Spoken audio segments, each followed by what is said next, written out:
Everyone. Today we are going to study the next topic, that is nothing but tetravalency of carbon. The word tetravalency. Tetravalency is nothing but inside the carbon it contains four valency of electrons that we call as a tetravalency. Okay, so ಏನಿರುವಂಥದ್ದು ಅಂದರೆ it follows the octet rule follow ಮಾಡಬೇಕು ಒಂದು stable ಆಗಬೇಕಂದ್ರೆ. So ಹೇಗೆ octet rule follow ಮಾಡುತ್ತೆ? I said the carbon it contains four valency of electrons. Octet rule follow ಮಾಡಬೇಕಾದ್ರೆ carbon ಏನು ಮಾಡುತ್ತೆ ಅಂದರೆ ಇಟ್ ಈಸ್ ಏನು ಮಾಡುವಂಥದ್ದು, ಒಂದರ ಜೊತೆ ಇಲೆಕ್ಟ್ರಾನ್ಸನ್ನು ಪಡೆದುಕೊಳ್ಳುವಂಥದ್ದು, ಇಲ್ಲದ್ರೆ ಅದರ ಎಲೆಕ್ಟ್ರಾನ್ಸನ್ನು ಕೊಡುವಂಥದ್ದು. ಹೌದಾ? It is undergoing the sharing of the electrons. So sharing of the electrons is nothing but covalent bond. ಹೌದಾ? ಈ ಚಾಪ್ಟರಲ್ಲಿ many compounds, we can see the many compounds, it contains the covalent bond. Okay, next the shapes of carbon atoms. ಆಯಿತಾ? So compounds ಅಂದರೆ mainly we are studying organic compounds, right? The organic compound I said it is nothing but the carbon it is bonded with the carbon, otherwise the carbon is bonded with the hydrogen. Main ಆಗಿ ಇಲ್ಲಿ carbon ಕಾಂಪೌಂಡ್ಸ್ಗಳು ಇರುವಂಥದ್ದು, ಅವುಗಳನ್ನು ನಾವು organic compounds ಅಂತ ಕರಿತೀವಿ. Carbon ಇದು ಒಂದು property ಬಂದುಬಿಟ್ಟು that is a nothing but catenation property. In the last video I said the catenation is nothing but the carbon it is bonded with the another carbon, the carbon is bonded with the another carbon. It is like a continuous chain that we call as a catenation property. ಅಂದರೆ ಟೆಟ್ರಾವ್ಯಾಲೆನ್ಸಿ ಅಂದರೆ ಈಗ just ಹೇಳಿದೆ, ಅದರಲ್ಲಿ ಏನಿರಬೇಕು ಅಂದರೆ four valency of electrons ಇರಬೇಕು, ಅದನ್ನು ನಾವು ಟೆಟ್ರಾವ್ಯಾಲೆನ್ಸಿ ಅಂತ ಕರಿತೀವಿ. ಆಯಿತಾ?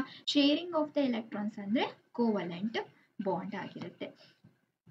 ಹಾಗಾದರೆ ಹೈಬ್ರಿಡೈಸೇಷನ್ ಅಂದರೆ ದ ಕಾರ್ಬನ್ ಏನು ಮಾಡುತ್ತೆ ಅಂದರೆ inside the carbon we can see the hybridization. ಅದರಲ್ಲಿ 3 ಹೈಬ್ರಿಡೈಸೇಷನ್ ನೋಡ್ಕೋಬೋದು. ಅಂದರೆ carbon it is mainly undergoing three types of hybridisation.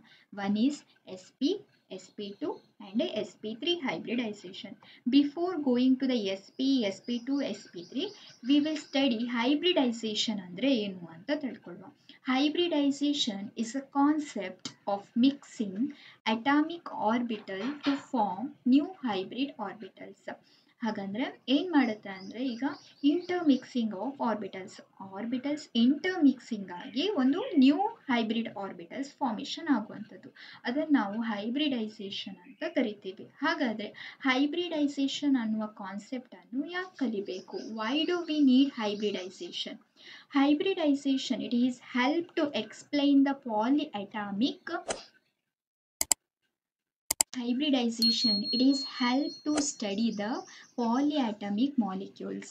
Polyatomic molecule is nothing but we can see it is a methane, ammonia, water, right? ಇಲ್ಲಿ ಮೀಥೇನಲ್ಲಿ ನಾವು ನೋಡ್ಬೋದು carbon and hydrogen ಇದೆ, ಅಮೋನಿಯಾದಲ್ಲಿ nitrogen ಮತ್ತು hydrogen ಇದೆ, ವಾಟರಲ್ಲಿ hydrogen ಮತ್ತು oxygen ಇದೆ.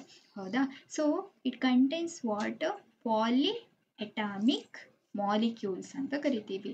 ಹೌದಾ? ಈ ಪಾಲಿಅಟಾಮಿಕ್ ಮಾಲಿಕ್ಯೂಲ್ಸಿಂದ ಏನು ಮಾಡ್ಬೋದು? ಇಲ್ಲಿ ಮೇಯ್ನಾಗಿ ಹೈಬ್ರಿಡೈಸೇಷನ್ ಏನು ಮಾಡುತ್ತೆ ಅಂದರೆ ಈ ಪಾಲಿಅಟಾಮಿಕ್ ಮಾಲಿಕ್ಯೂಲ್ಸ್ಗಳ ಜಿಯೋಮೆಟ್ರಿಕಲ್ ಶೇಪನ್ನು ಅಂಡರ್ಸ್ಟ್ಯಾಂಡ್ ಮಾಡ್ಬೋದು. ಹಾಗಾಗಿ ಹೈಬ್ರಿಡೈಸೇಷನ್ ಏನು? It is very important. ಈ ಚಾಪ್ಟರಲ್ಲಿ we have to detect the hybridization in carbon. So ಕಾರ್ಬನಲ್ಲಿ ಏನು ಮಾಡ್ತೀವಿ ನಾವು? ಹೈಬ್ರಿಡೈಸೇಷನ್ ಡಿಟೆಕ್ಟ್ ಮಾಡ್ತೀವಿ. I said the inside the carbon we can see there is a 3 hybridization. One is sp, sp2 and sp3. Okay. So the electronic configuration we can see the carbon electronic configuration ಹೇಗೆ ಬರಿತೀವಿ? So 1s2 2s2 2p2 ಬರುತ್ತೆ. ಹೌದಾ? So electronic configuration 1s2 2s2 2p2, right? So I will write 1s2 2 electrons here, 2 electron, I will write 1 electron here 2 p2, right? I will write 2 electron here. So from the 2s2 ಅಲ್ಲಿ 2 electrons ಇರುತ್ತೆ. ಹೌದಾ? we can see here, right? So ಏನು ಮಾಡುತ್ತೆ? ಆ electrons ಇಲ್ಲಿಂದ jump ಆಗುವಂಥದ್ದು. It is a intermixing of the orbital, the formation of the new orbitals that we have to call as hybridization ಅಂತ ಕರಿತೀವಿ. ಆಯ್ತಾ, ಇಲ್ಲಿ ನೋಡ್ಬೋದು ಅನ್ಪೇರ್ಡ್ ಎಲೆಕ್ಟ್ರಾನ್ಸ್ ಎರಡಿದೆ. ಹೌದಾ, ಅನ್ಪೇರ್ಡ್ ಎಲೆಕ್ಟ್ರಾನ್ಸ್ ಎರಡಿದ್ರೆ ಇಲ್ಲಿ CH4 it is nothing but CH2 ಆಗುತ್ತೆ. ಹೌದಾ, CH2 ಇದ್ರೆ ಅದು ಅನ್ಸ್ಟೇಬಲ್, CH4 ಆಗಬೇಕು. ಸೊ ಹಾಗಾಗಿ ಒಂದು ಇಲೆಕ್ಟ್ರಾನ್ಸ್ ಏನಾಗುತ್ತೆ ಇಲ್ಲಿಂದ ಇಲ್ಲಿಗೆ ಜಂಪ್ ಆಗುವಂಥದ್ದು, ಆಗ CH4 ಆಯಿತು. ಹೌದಾ, it is a stable. It is nothing but I said it is a mixing atomic orbitals to form new hybrid orbitals that we call as a hybridization. ಇಲ್ಲಿ sp2 sp3 ಮೇನ್ ಆಗಿ ಇಲ್ಲಿ carbon ಏನಾಗುತ್ತೆ ಈ ಮೂರು ಹೈಬ್ರಿಡೈಸೇಷನ್ಗೆ undergo ಆಗುತ್ತೆ. ಹಾಗಾಗಿ ಈ main chapter ಅಲ್ಲಿ ನಾವು ಏನು ತಿಳ್ಕೋಬೇಕು ಅಂದ್ರೆ ಹೈಬ್ರಿಡೈಸೇಷನ್ ಫೈಂಡ್ ಔಟ್ ಮಾಡಬೇಕು. The next, the hybridization mainly it has effect on the bond length and bond enthalpy on organic compounds. Okay, so ಈಗ ಬಾಂಡ್ ಲೆಂತ್ ಕಮ್ಮಿ ಆದ ಹಾಗೆ ಏನಾಗ್ತಾ ಹೋಗುತ್ತೆ, ಸ್ಟ್ರೆಂತ್ ಏನಾಗುವಂಥದ್ದು ಜಾಸ್ತಿ. ಈಗ ನೋಡಿ, ಈಗ ಸ್ಟಿಕ್ ತಗೋತೀವಿ ಒಂದು. ಸೊ ಈಗ ಸ್ಟಿಕ್ ತಗೊಂಡ್ರೆ ಈಗ ಒಂದು ಶಾರ್ಟ್ ಸ್ಟಿಕ್, ಇದರ ಬಾಂಡ್ ಲೆಂತ್ ಏನಾಗಿದೆ ಐ ಕ್ಯಾನ್ ಸಿ. ಇಲ್ಲಿ ನಾನು ಕಾರ್ಬನ್ ಮತ್ತು ಫ್ಲೋರಿನ್ ತಗೋತೀನಿ. ಈ ಕಾರ್ಬನ್ ಆ್ಯಂಡ್ ಫ್ಲೋರಿನಲ್ಲಿ ಬಾಂಡ್ ಲೆಂತ್ ಏನಾಗಿದೆ ಅಂದರೆ ವೆರಿ ಶಾರ್ಟ್ ಇದೆ.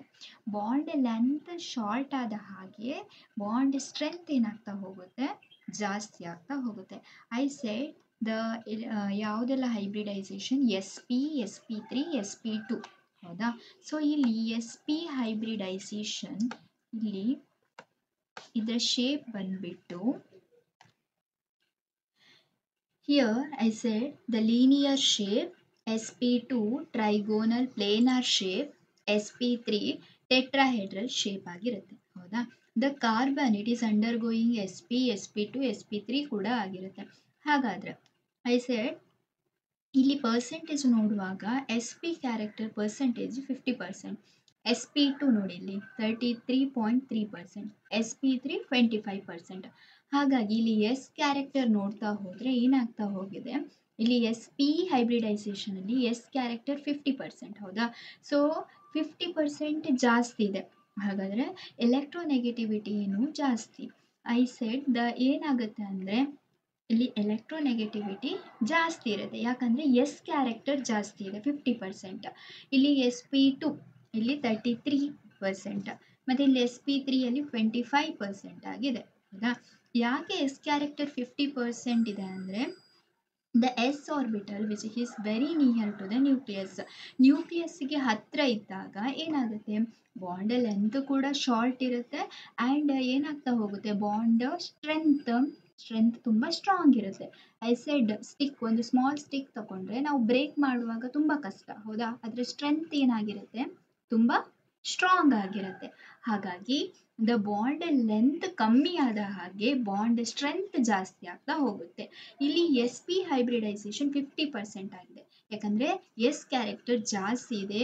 The S orbital which is very near to the nucleus.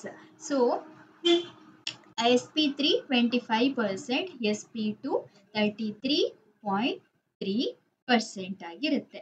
ಓಕೆನಾ, so S is equal to 1, P is equal to 3, D is equal to 5, F is equal to 7.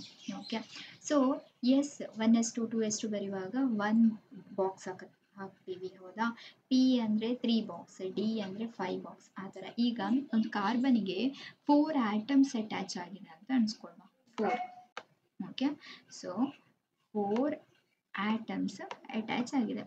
ಒಂದು ನಾನು S ಇಂದ ತಗೋಬೋದು. ಹೌದಾ, ಇನ್ನೆಷ್ಟು ಉಳಿತು, ಎಸ್ ಅಲ್ಲಿ ಒಂದೇ ಇರೋದು. ನೆಕ್ಸ್ಟ್ ಎಲ್ಲಿಗೆ ಹೋಗಬೇಕು, ಪಿಗೆ ಹೋಗಬೇಕು. ಪಿಗೆ ಎಷ್ಟು ತಗೋಬೇಕು ನಾವು ಅಲ್ಲಿಂದ,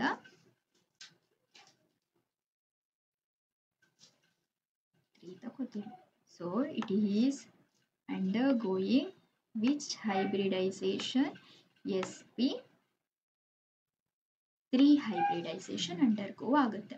ಹೌದಾ, ಈ ಥರ ನಾವು ಏನು ಮಾಡ್ತೀವಿ ಅಂದರೆ ಡಿಟೆಕ್ಟ್ ಮಾಡುವಂಥದ್ದು ಕಾರ್ಬನ್ ಯಾವ ಹೈಬ್ರಿಡೈಸೇಷನ್ ಅಂಡರ್ಗೋ ಆಗಿದೆ ಅಂತ. So the next I said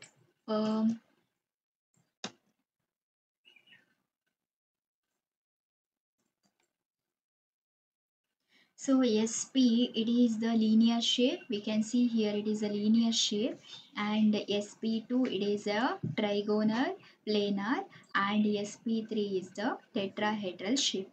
Okay, so the next, I said already it is SP, it is 50%, SP2 33.3%, SP3 25%. So if the S character is increases, the electronegativity also increases, because the S orbital which is very near to the nucleus, so that's why the electronegativity also increases. Means the electrons which is ಏನು ಮಾಡುತ್ತೆ ಅಂದರೆ ತನ್ನ ಕಡೆ attract ಮಾಡುವಂಥದ್ದು.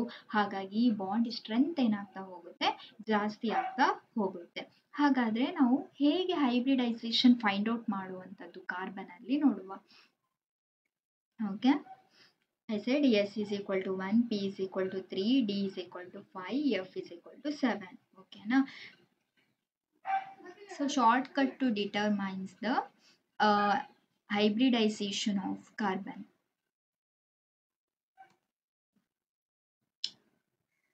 Next is shortcut to determines the hybridization of carbon. Okay, so how to find out the hybridization, I will tell you. So we can see this carbon is attached to 3 hydrogen, this carbon 1 hydrogen, here also we can see there is a 2 hydrogens.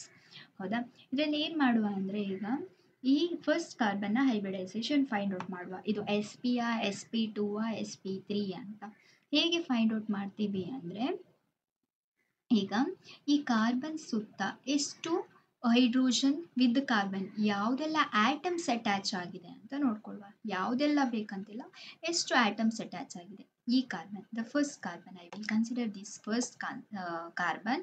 So ಅದಕ್ಕೊಂದು hydrogen attach ಆಗಿದೆ, ಇದು 1 and this one 2 and here this one hydrogen 3 and this one carbon. 4 atoms attach ಆಗಿದೆ. ಹೌದಾ, so 4 ಅಂದರೆ ನಾನು ಹೇಳಿದೆ. ಹೌದಾ, so 4 ಅಂದರೆ it is sp3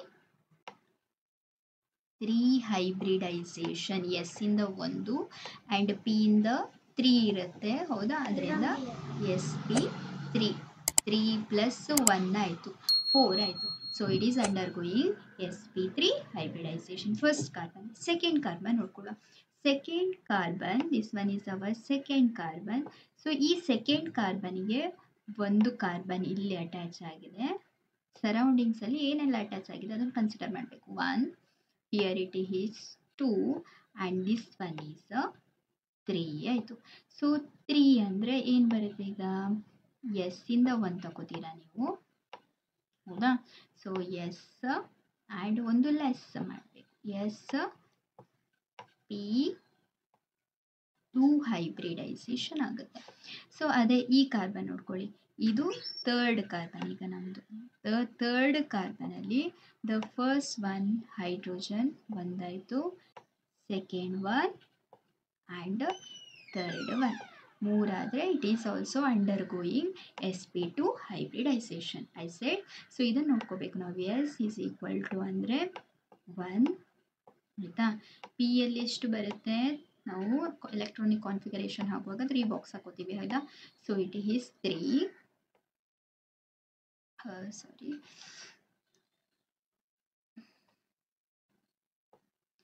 so here it is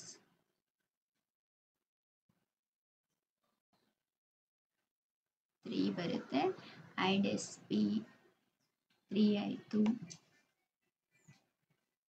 D ಬರೆಯುವಾಗ 5 ಬರುತ್ತೆ. ಹೌದಾ, ಸೊ ನಾವಿಲ್ಲಿ ಹೈಬ್ರಿಡೈಸೇಷನ್ ಮೇನ್ಲಿ ಹೇಗೆ ಫೈಂಡ್ ಔಟ್ ಮಾಡ್ತೀವಿ ಅಂದರೆ the carbon hybridization find out ಮಾಡ್ತೀವಿ. ಹೌದಾ, so the first carbon it is attach to the 3 hydrogen with 1 carbon, that is a 4 which is atoms which is attached to the carbon, that is undergoing sp3. 3 ಆದರೆ sp2 ಒಂದು less ಮಾಡಿ, ಅದೇ 2 ಆದರೆ sp hybridisation ಆಗಿರುತ್ತೆ. ಹೌದಾ, so ಹೀಗೆ hybridisation find out ಮಾಡೋದು. So next ವಿಡಿಯೋದಲ್ಲಿ ಇನ್ನೂ ತುಂಬ ಎಕ್ಸಾಂಪಲ್ಸ್ ತಗೊಂಡು hybridization find out ಮಾಡುವ. Okay, so today we are what we discussed what. So hybridization, electronic configuration of carbon. So in the next class we will study more example about the what hybridization concept. Thank you. Share, comment and subscribe.